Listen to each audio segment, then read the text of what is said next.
आवाज जनता की मध्ये आपले स्वागत आहे। लाडकी बहीण योजनेत एका कुटुंबातील किती महिलांना लाभ मिळणार? विधिमंडळात देवेंद्र फडणवीसांचे उत्तर। लाडकी बहीण योजनेत आता 21 ते 65 वर्षापर्यंतच्या सर्वच महिलांना लाभ मिळणार, तर एका कुटुंबातील 2 महिलांना याचा लाभ मिळेल। एक विवाहित आणि एक अविवाहित महिला देखील योजनेचा लाभ मिळू शकणार आहे।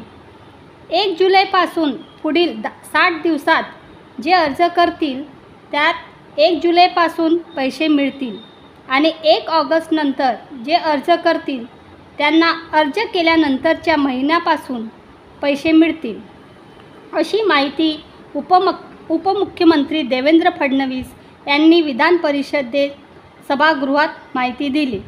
व एजंटच्या नादी लागू नये व सेतू केंद्रांना प्रति व्यक्ती किंवा प्रति अर्जासाठी 50 रुपये राज्य सरकार देणार आहे।